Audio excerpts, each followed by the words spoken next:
اسی طرح منکرین حدیث کی طرف سے یہ ایک سطحی اشکال کیا جاتا ہے کہ کتابوں میں لکھا ہوا ہے کہ حافظ ابو زرع رحمہ اللہ تعالی کو 7 لاکھ احادیث یاد تھیں، اور امام احمد ابن حنبل رحمۃ اللہ علیہ جو ہے وہ اپنی مسند 7.5 لاکھ احادیث سے منتخب کر کے لکھی ہے، اور امام بخاری رحمۃ اللہ علیہ نے اپنی صحیح کو 6 لاکھ احادیث سے انتخاب کر کے لکھا ہے، اور امام مسلم رحمۃ اللہ علیہ نے صحیح مسلم کو 3 لاکھ احادیث سے منتخب کر کے لکھا ہے۔ حالانکہ کہا جاتا ہے کہ صحیح احادیث کی تعداد جو ہمارے پاس تقریباً 50,000 ہے۔ تو اب ظاہر بات ہے کہ سوال یہ ہے کہ 7 لاکھ احادیث کہاں سے آ گئی تھی، یہ 3 لاکھ احادیث کہاں سے آ گئی تھی، اور دوسری بات یہ ہے کہ احادیث کہاں چلی گئی، اور یہ بات بھی ناقابل فہم ہے کہ کوئی شخص جو ہے 3 لاکھ یا 7 لاکھ احادیث یاد کرے۔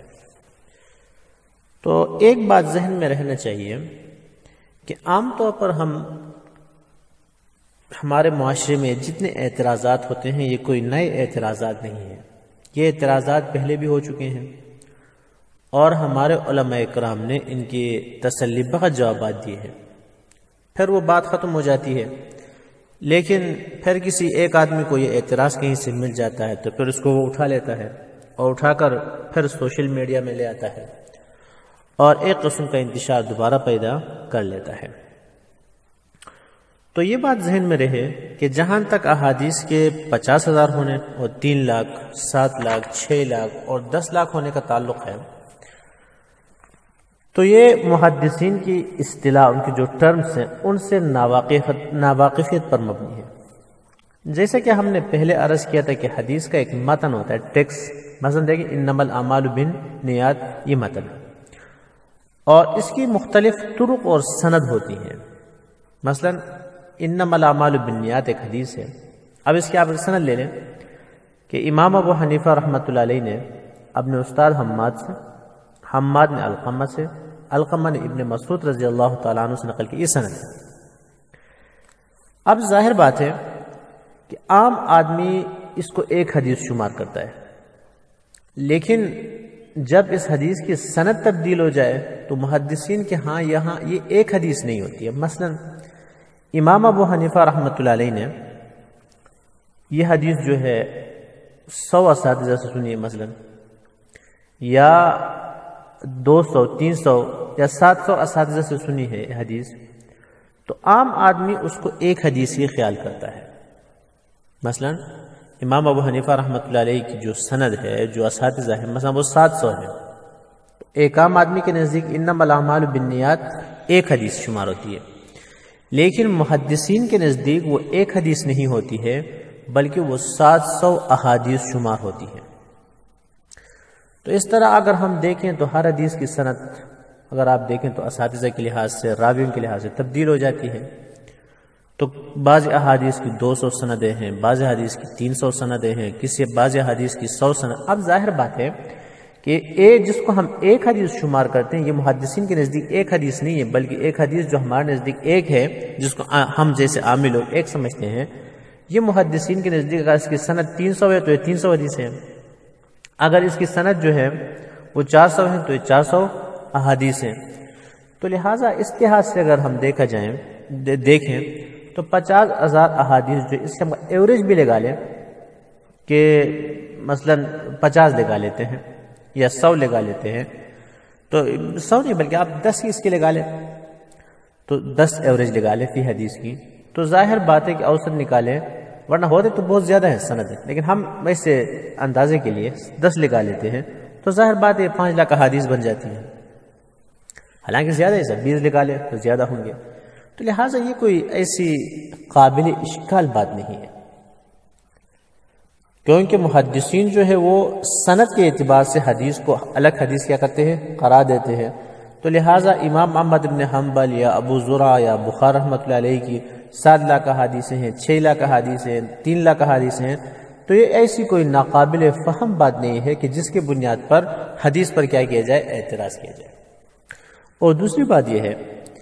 کہ 50,000 کا جو عدد بیان کیا گیا ہے اور مذکورہ ائمہ محدثین کے لیے 7 لاکھ یا 6 لاکھ 3 لاکھ کی جو تعداد بیان کی گئی، اس میں صحابہ اور تابعین کے آثار بھی شامل ہیں،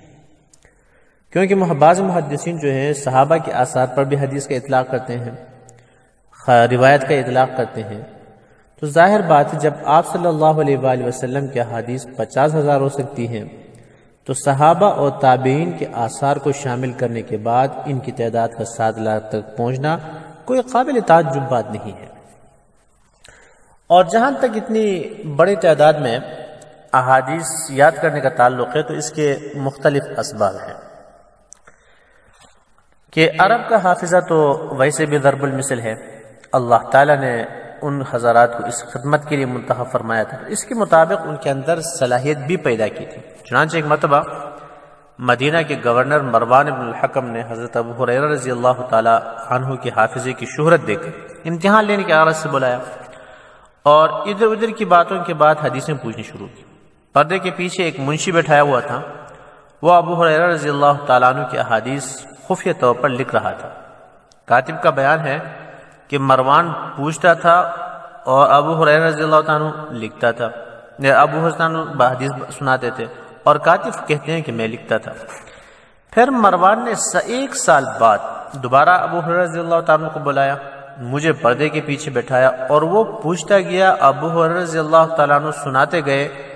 تو پچھلے سال کی احادیث میں 1 حرف کی زیادتی یا کمی نہیں کی۔ حشام ابن عبد الملک امام زہر رحمۃ اللہ علیہ سے اپنے ایک صاحبزادے کے لیے احادیث لکھوانے کی درخواست کی تو انہوں نے تقریباً 400 حدیث لکھوائی۔ کچھ عرصے بعد دوبارہ حشام نے ان حدیث کو لکھوانے کی درخواست کی تو امام زہری رحمۃ اللہ علیہ نے دوبارہ املا کرا دیا۔ جب اس کا مقابلہ پہلی کتاب سے کیا گیا تو 1 حرف کا بھی فرق نہیں آیا۔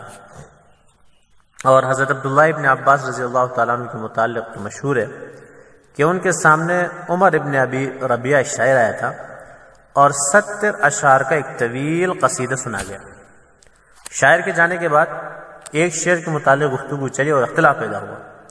تو ابن عباس رضی اللہ تعالیٰ عنہ نے فرمایا کہ اس نے مصرع یوں پڑھا تھا۔ جو مخاطب تھا اس نے پوچھا کہ آپ کو پہلی دفعہ سننے سے مصرع یاد ہو گیا؟ تو آپ نے جواب دیا کہ صرف ایک مصرع نہیں بلکہ مجھے 70 اشعار کا پورا قصیدہ ایک مرتبہ سننے سے کیا ہوا؟ یاد ہوا۔ اور ان حضرات کے حافظے کا یہ حال تھا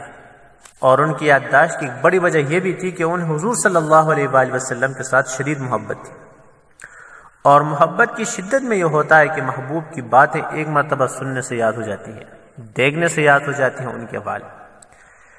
اور دوسری معقول وجہ یہ ہے کہ اس زمانے میں علم حدیث میں مہارت لوگوں کی نظر میں بڑی عزت کا سبب ہوا کرتی تھی، اس لیے ان حضرات کو علم حدیث کے ساتھ شوق ہوتا تھا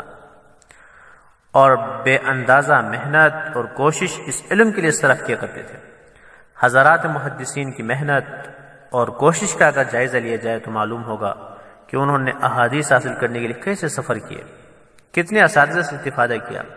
سماع حدیث کے لیے کتنی مشقتیں برداشت کی۔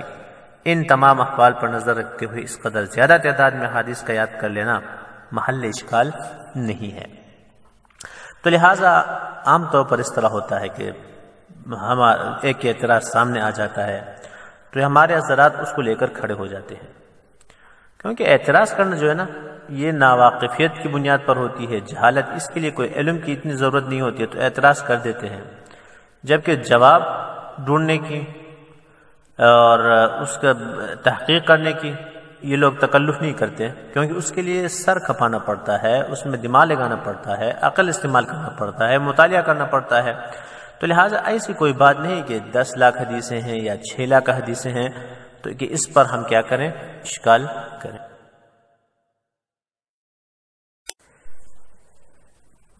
اسی طرح منکرین حدیث کی طرف سے یہ ایک سطحی اشکال کیا جاتا ہے